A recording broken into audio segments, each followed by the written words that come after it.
Hi everyone. Good morning, good afternoon, good evening, depending on where you're tuning in from. Welcome back to my channel, Let's Talk.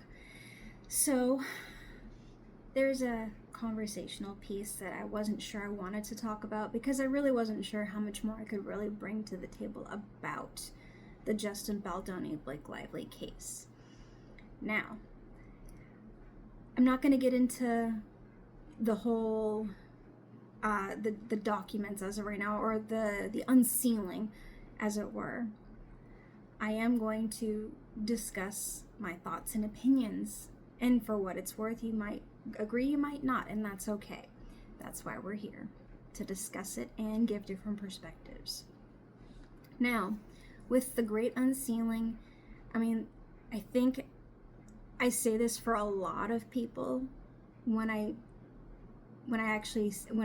say this now. A lot of people have turned against Blake Lively and Ryan Reynolds, and a lot of people have the belief that Justin Baldoni was set up, that she set him up to take over his film.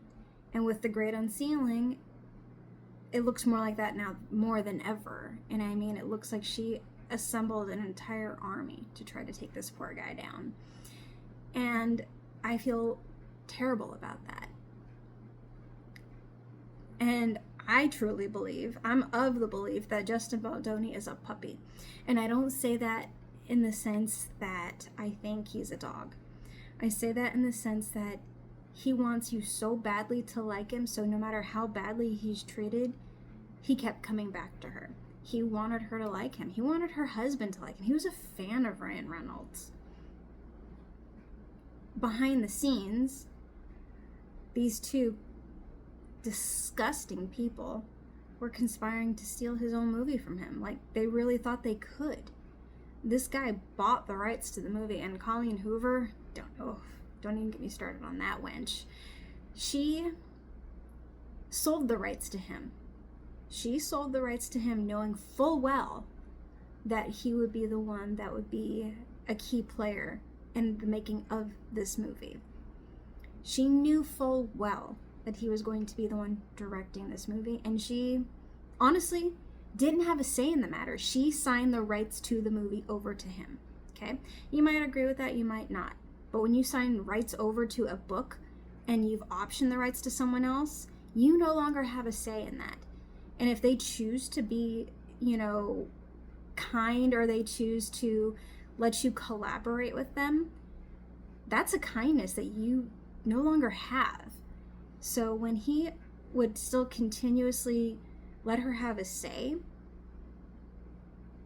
that's more than she deserved, honestly, because she signed the rights over. And I know I'm beating that, but I'm trying to make sure that that is clear. Colleen Hoover signed her rights over to It Ends With Us to Justin Baldoni to make the movie. Okay? Then he gets Blake Lively. And please don't misunderstand me. In the beginning of this whole thing, I was a Blake Lively fan. I thought she was, I wouldn't say great, but I did think she had some really good roles, like in The Age of Adeline. I thought that was a very good role. Her performance was really well done.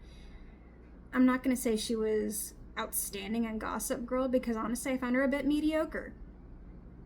But she did well. And I think mostly it's because she had a lot of supporting actors around her that made her character pretty good. Not great, pretty good. Okay?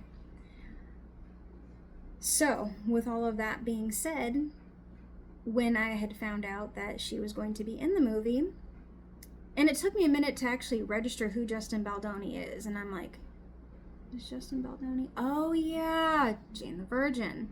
Because loved the show, but I really wasn't familiar with his name. So, that's just, unfortunately, I'm not good with names. But when I actually realized and actually saw who he was, I was able to put two and two together on that. But then there was the harassment claim in the New York Times piece. And I honestly wasn't sure what I thought of it.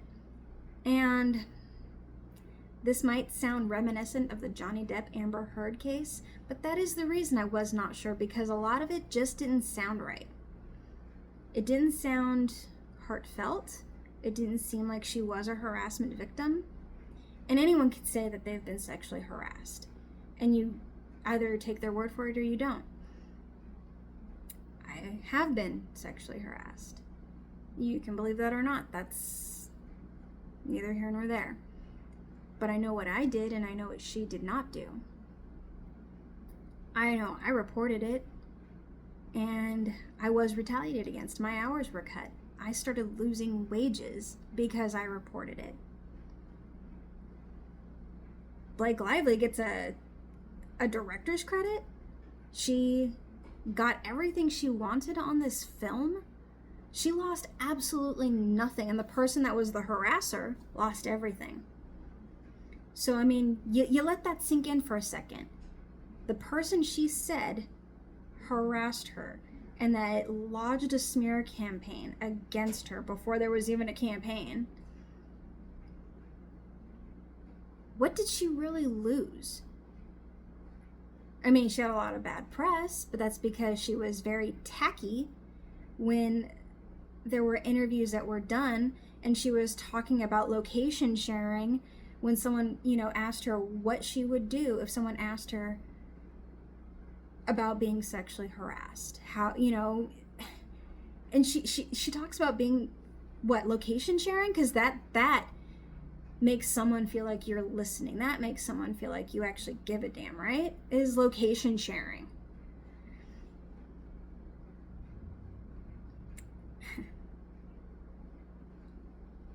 I think she had some bad behavior, and rather than leaning into it and saying, yes, trying to promote my hair care product or my Betty Boos line during a domestic violence film was ill-timed. She could have come out and said that.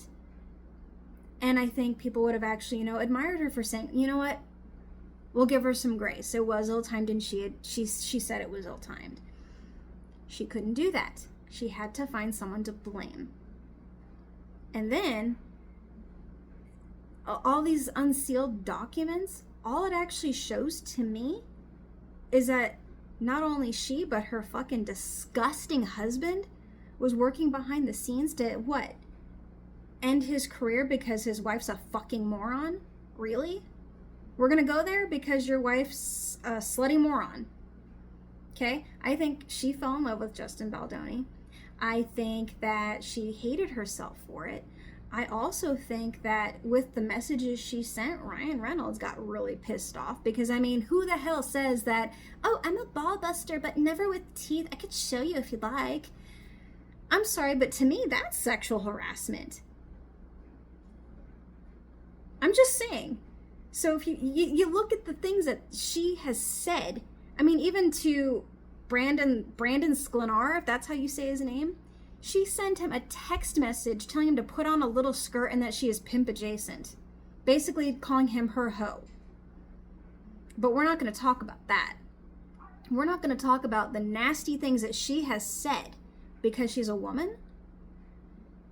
You can't sit there and discriminate against gender and say that it's okay for me to act disgusting, but it's not okay for this guy to make a comment saying that outfit makes you look sexy. You can't fucking do that. I'm sorry. You just can't. And I mean, you look at a lot of the stuff that's unsealed, and she talks about how her shoes were so sexy because of this, and this was so sexy because of that, or this was yummy and we need to make this all delicious because of that. I'm sorry. I'm getting pissed off. But you can't do that. It's like she was trying to get him to make a comment so she could use it against him later. Like she was setting him up for that. And you can agree with me or not, but as someone that has been harassed, that did say something, that actually did have ramifications for speaking out, I did the only thing I knew how to do after that. I quit. I quit my job. I didn't stay on it, and I certainly didn't write a threatening letter to the company, trying to get everything I wanted. Honestly, nor would I have at that time.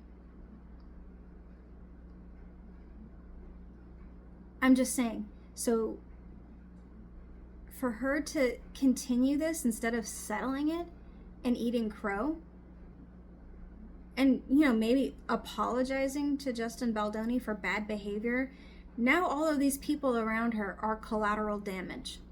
They are, and that sucks. Taylor Swift. She was clearly in it with her, and she was trying to say that she was not as involved as she claimed to be, but she was. You could tell by the messages. But her career is now collateral damage because she was trying to be supportive of her friend. And I do think that she was trying to be supportive, but she was mean girling it the entire time. She has this thing where she wants to say that you stand up against bullies, but she was a bully behind the scenes. Okay? Jenny Slate, honestly, I didn't even know who the fuck Jenny Slate was. I didn't even know her name when that movie, The Ends With Us, came out. I had no clue who she was. Now I know who she is, and I only know of her because I decided to look into who Jenny Slate is. And the thing that sticks out the most is she actually admitted to being an abuser, admitted to hitting her significant other. That's all I know about Jenny Slate. Oh, and now that she's a vile human, that she actually conspired with Blake Lively to try to end somebody's career because what? He was too nice? Because he might have said some things that made you feel a little uncomfortable. But here's the thing, ladies. He course corrected. The moment you guys said, that's not what I was going for, or, oh my God, I can't believe you said that, he actually fixed it. And here we are. 18 months later, really? We're here? You guys are in a federal freaking court because someone said, oh, you look sexy in those pants, or because they said, oh my God, that outfit looks hot. That's why we're fucking here. Not because he actually did anything. So, when people want to talk about sexual harassment, honestly, with Blake Lively's name associated with sexual harassment, she makes a mockery of all of us who have been harassed. And it's just getting my blood boiled thinking about it because it is what it is. I think that this whole case should be tossed. And I think that the judge would be a joke not to toss it. My 2 cents. Let me in the comment section down below what you guys think. Let's talk.